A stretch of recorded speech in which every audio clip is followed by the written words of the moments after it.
Bonjour à tous, il est 10h, bienvenue dans cette édition. Ravi de vous retrouver ce matin. Installation ce mercredi du tribunal des pairs du CORED, observatoire des règles d'éthique et de déontologie dans les médias. La cérémonie prévue ce matin se déroule normalement actuellement au King Fahd Palace et est présidée par le président Macky Sall. Pour rappel, le tribunal des pairs juge les journalistes commettant des fautes professionnelles. Et une journaliste avec nous en ligne, eh bien c'est Bintou Loum. Bintou, bonjour. Bonjour Léa. Bintou, alors comment se déroule cette cérémonie? Oui, Léa, comme vous l'avez si bien dit, nous sommes là au Méridien, à la salle du Palais des Congrès. Voilà, nous attendons le président de la République, qui ne va pas tarder, qui viendra d'une minute à l'autre. Voilà, mais tout le monde est là, toute la presse est là et tous les gens qui doivent composer ce tribunal des pairs. D'accord, merci beaucoup Bintou Loum. Alors pour le développement bien sûr, ce sera dans les prochaines éditions, c'est-à-dire à 13h.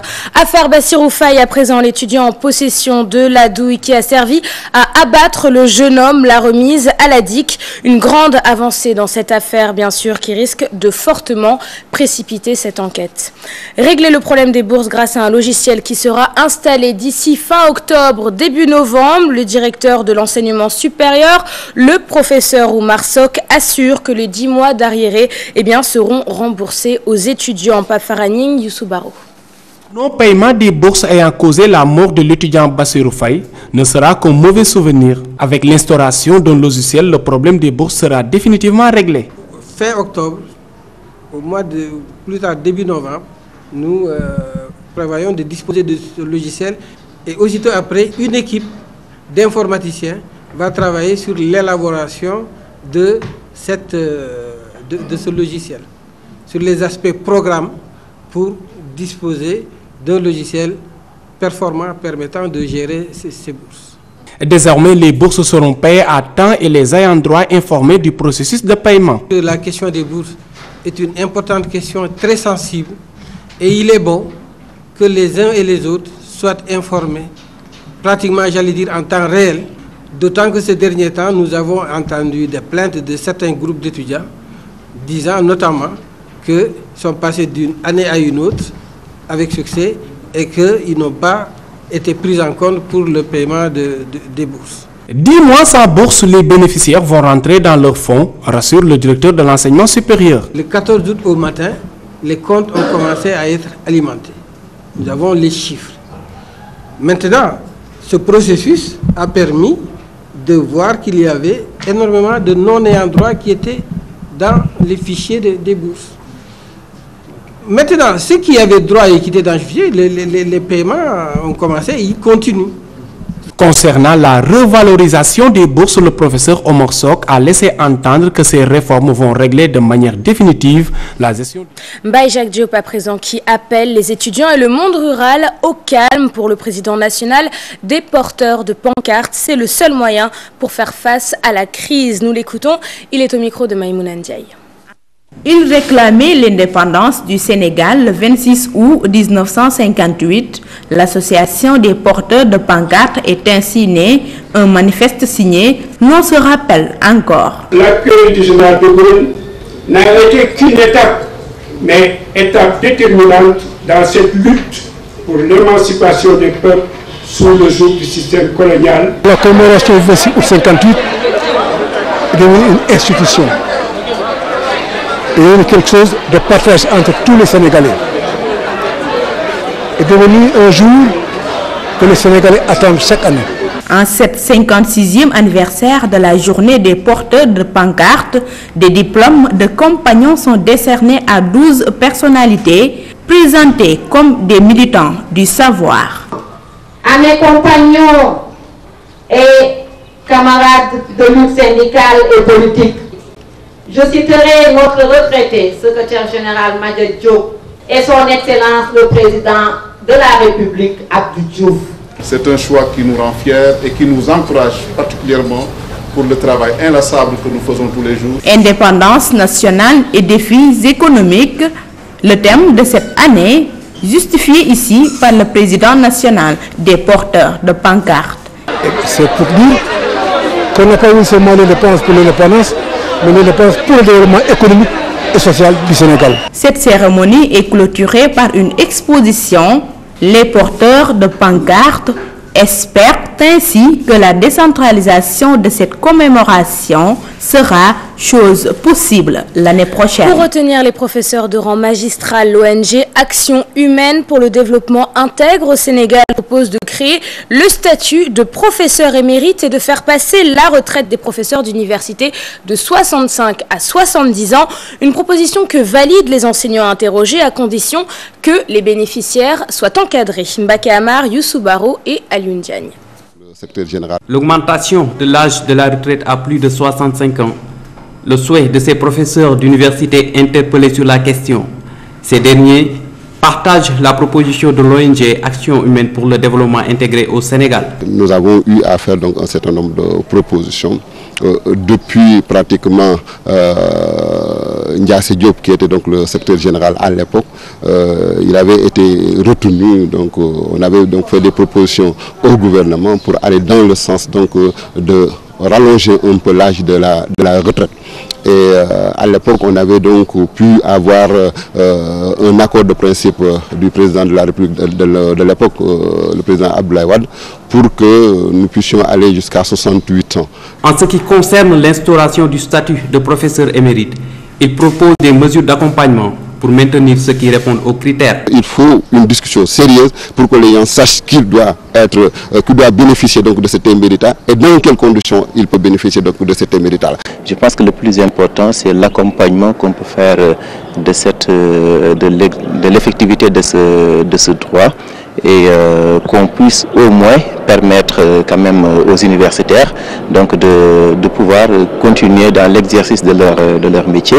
Approuvant tout de même cette idée, cet étudiant prône le rajeunissement du corps professoral par le recrutement de jeunes diplômés. C'est une bonne chose dans la mesure où ça permettra par exemple à faire de nouvelles élites. Mais si on pouvait recruter, par exemple, ce serait un bonus pour l'université. En 2014, une quarantaine de professeurs sont partis à la retraite à l'université Cheikh Anta Diop de Dakar.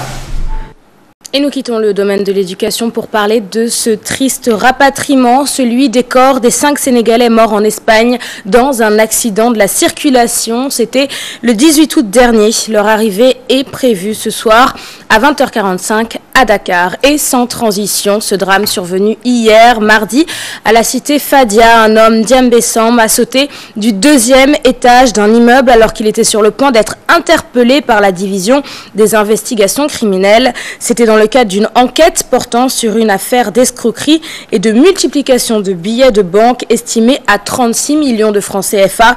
Les autorités judiciaires et celles de la police étaient sur les lieux du drame pour procéder aux constatations, indique un communiqué de l'APS. Procès Karim Wade, les avocats de la défense campent sur leur position concernant les exceptions de nullité. À l'audience de ce mardi, ils ont demandé l'annulation des rapports des commissions rogatoires de l'enquête préliminaire et demandé au juge de déclarer irrecevable la constitution de partie civile de l'État, en plus d'exiger la main levée de leurs clients, en l'occurrence Karim Wade et Pape Mamadou Pouye, dont l'inculpation n'est basée sur aucun fondement juridique. Le procès reprend ce mercredi. Ce sera au tour des avocats de la partie civile de faire leur plaidoirie. Et comme tous les matins, et ce jusqu'à la fin de ce procès, nous retrouvons au tribunal notre reporter Adia Atala. Adia, bonjour. Bonjour Léa. Adia, hier la parole était aux avocats de la défense. À quoi peut-on s'attendre avec les plaidoiries de la partie civile? Effectivement, l'audience vient juste de débuter à 10h00 plus exactement. La bataille épique de procédure va se poursuivre ce matin. Ce sera au tour des avocats de la partie civile de plaider et au procureur spécial de la CREI d'apporter quelques réponses aux interpellations des avocats de la défense, notamment la nullité des commissions rogatoires de Monaco, des îles Vierges britanniques et de Singapour, en plus de l'enquête préliminaire menée par la gendarmerie. Nous attendons probablement aussi la décision du juge sur la requête de la défense sur les exceptions de nullité pour pouvoir directement passer à l'interrogatoire dans le fond. Le cas contraire, c'est la bataille de procédure qui va se poursuivre. Il faut signaler que Karim Wade est arrivé dans la cave à 9h50, applaudi par quelques militants et sympathisants. Comparé quand même aux précédentes audiences, il y a moins de monde. Mais nous reviendrons sur l'audience dans de plus amples informations dans l'édition de 13h. Et donc le rendez-vous est pris à 13h, toujours dans la traque des biens mal acquis. Après son face-à-face avec le juge d'instruction à la CREI, Abdoulaye Baldé placé sous contrôle judiciaire. Le leader de l'UCS ne peut désormais plus sortir du territoire national à moins d'avoir une autorisation. En raison de cette mesure judiciaire, maître Ciré Clédorli, un de ses avocats, s'explique. Il est au micro de Dissa Prera. Nous sommes venus déférer à la convocation de la Cour, laquelle Cour a décidé de poursuivre l'enquête. Ainsi, Abdoulaye Baldé reste à la disposition de la justice. Il est placé sous contrôle judiciaire. En l'état des choses, on peut dire qu'il y a accusation, mais cela ne veut pas dire que notre client est coupable. Et puis affaire du Lamentin Beach Hotel, le chef des brigades de Mbour, Abdou Khadr Kébé, fera face à la justice ce mercredi. En première instance, il avait été condamné à 5 ans de prison après avoir été reconnu coupable de détention de drogue, association de malfaiteurs et tentative d'extorsion de fonds. Il sera donc présenté à la barre pour être jugé en appel ce mercredi 27 août. Cheranta, notre correspondant de RFM que nous aurons en ligne donc tout à l'heure pour plus de détails. Affaire Hissène Habré, la décision des chambres africaines extraordinaires sur la constitution de la partie civile de l'État tchadien est attendue ce mercredi. Chez les CAE avait dans un premier temps rejeté cette demande, ce qui a poussé l'État tchadien à faire appel. Nous passons à un autre sujet tout à fait différent, celui de la rareté des moutons qui serait due à l'abattage massif des brebis. Selon le ministre de l'Élevage, diverses raisons expliquent ce choix des bouchers et des vendeurs de dibiterie à vendre ce type de viande. Le ministre de l'Élevage, Aminata Bengundiaï, compte prendre des mesures afin d'interdire l'abattage des brebis. Une annonce qui a du mal à passer du côté des bouchers. Ndaïmbo Sessi, Mohamed Soudien. La rareté du mouton au Sénégal, une réalité à l'approche de la Tabaski. Aminata Mbengue Ndiaye soutient que c'est du fait que les brebis sont les plus habituellement abattues. Une thèse que les bouchers et gérants de dibiterie confirment. Même à la Seras, les bouchers abattent plus de brebis. Le ministre de l'Élevage compte prendre un décret pour interdire l'abattage des brebis. Mais les bouchers et vendeurs ne l'entendent pas de cette oreille. Si ça doit se faire, on doit d'abord nous concerter avant la prise de décision. Cette mesure ne nous arrange plus. Deux raisons principales fondent le choix porté sur la viande de brebis. Les clients aiment plus la viande de brebis, les prix ne sont pas les mêmes. Le décret pour interdire, même provisoirement, l'abattage des brebis fera-t-il l'affaire dans les années à venir? Certains l'espèrent. Et après 8 mois de consommation d'oignons local, la reprise de l'importation de l'oignon, c'était ce mardi. L'UNACOIS se félicite de la campagne de cette année. En ce qui concerne le prix, l'Union des commerçants et industriels du Sénégal veut une concertation pour l'année prochaine. Salimata Aosek, Mohamed Dia. Pour cette année, les producteurs d'oignons locaux ne se plaignent pas.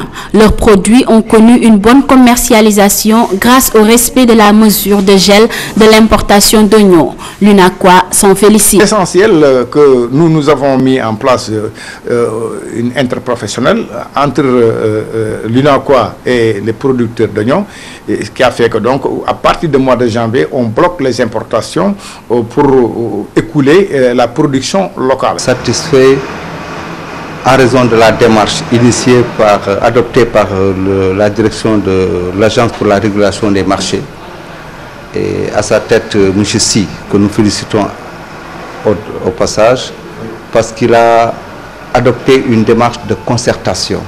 Le prix jugé trop cher par les consommateurs, l'Union nationale des commerçants et industriels du Sénégal prône une concertation l'année prochaine. Et le prix qui grimpe est que donc, parce qu'on devait ouvrir le marché en fin juin.